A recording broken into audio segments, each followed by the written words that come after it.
Happy Sunday afternoon. Today is February 24. I see in the boy and my boy and mommy and see hi do a hi. Ayan, dream niya talaga to. So, first In front YouTube video namin to ni Brie. YouTube, hi in the pay, hi do the pee, it's very Ano, hindi ka pa rin tapos, te? Ayan, magre-review lang po about hair rebonding experience. So, bali nagpa-rebond ako last Friday, February 22. So, ngayon, Sunday 24, second day ko na siya. So, according naman dun sa tita ko, maganda naman yung bagsak, parang hindi nagpa-rebond. Pero yun nga yung gusto kong ma-achieve na look. Yung parang, bagsak lang, pero hindi na halatang nirebond. Diba, ganun yung mga gusto nating mga look girls.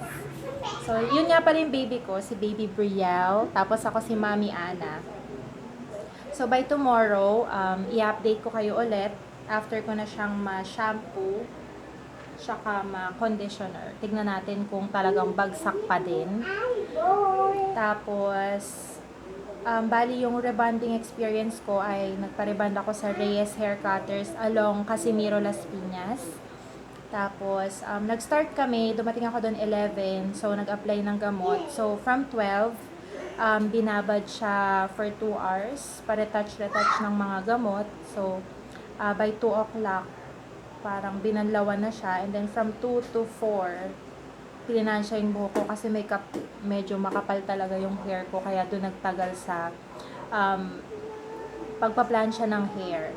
So, by around magpa-5, natapos na siyang i-plansya. Tapos may nilagay ulit na pang neutralizer para siguro mas sealed yung pagkaka-straight ng hair.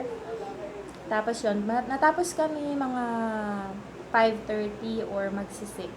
So, parang na-appreciate ko rin yung pag-ihintay ni Habi kasi grabe, mga 2 hours siguro naghintay din siya. Sinundo niya ako. So, yun lang. Parang, tignan natin kung maganda yung kalalabasan ng rebond na to. Kasi update ko kayo sa price and anong klaseng rebond yung pinagawa ko. So, yun lang muna. Try lang. Bye guys!